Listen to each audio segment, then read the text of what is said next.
بسم اللہ الرحمن الرحیم۔ حضرت علی رضی اللہ نے فرمایا، 3 طریقوں سے پریشانی خوشی میں بدل جاتی ہے۔ نمبر 1، خاموش رہنا۔ خاموش رہنے سے پریشانی کم ہو جاتی ہے۔ نمبر 2، صبر کرنا۔ صبر کرنے سے ختم ہو جاتی ہے۔ نمبر 3، شکر کرنا۔ شکر کرنے سے خوشی میں بدل جاتی ہے۔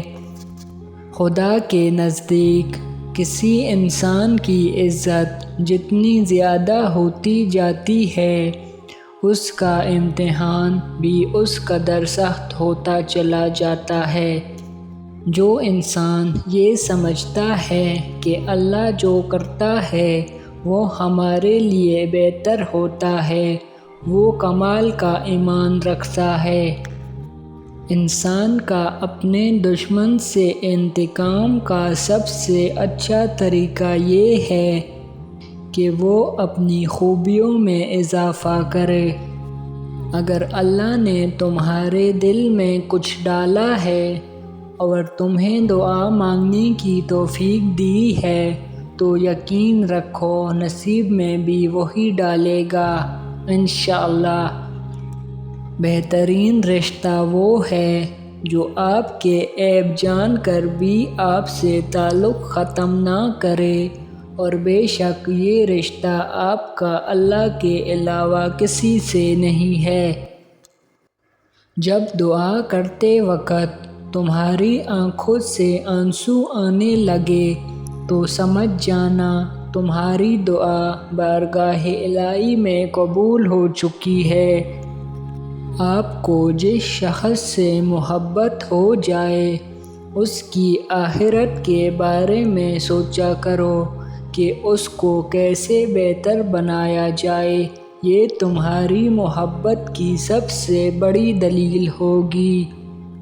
تمہارا اپنا وہ ہے جو کسی اور کے لیے تمہیں نظر انداز نہ کرے۔ صرف ایک ایسی محبت ہے جس میں طعنہ نہیں، الزام نہیں، رسوائی نہیں، شرمندگی نہیں، بے سکونی نہیں، وہ ہے اللہ کی محبت۔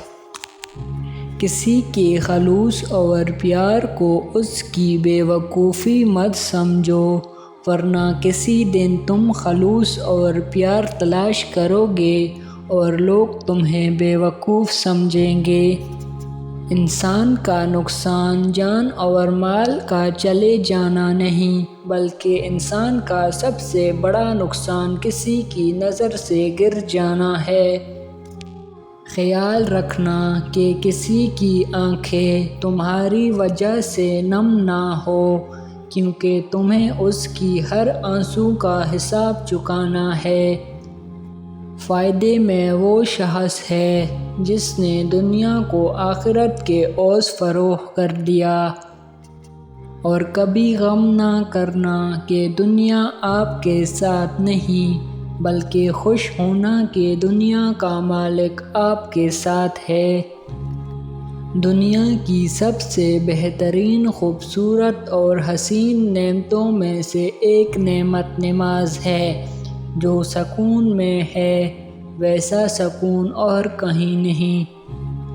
بہترین انسان اپنے عمل سے پہچانا جاتا ہے، ورنہ اچھی باتیں تو برے لوگ بھی کرتے ہیں۔ بچپن سے سکھایا جاتا ہے اللہ سے ڈرو، لیکن یہ غلط ہے۔ اللہ سے اتنی محبت کرو کہ اس کی ناراضگی سے ڈرو۔ اپنے دل میں اتنی نفرتیں مت رکھو، کیونکہ جس دل میں نفرت ہوتی ہے اس دل میں اللہ نہیں بستا۔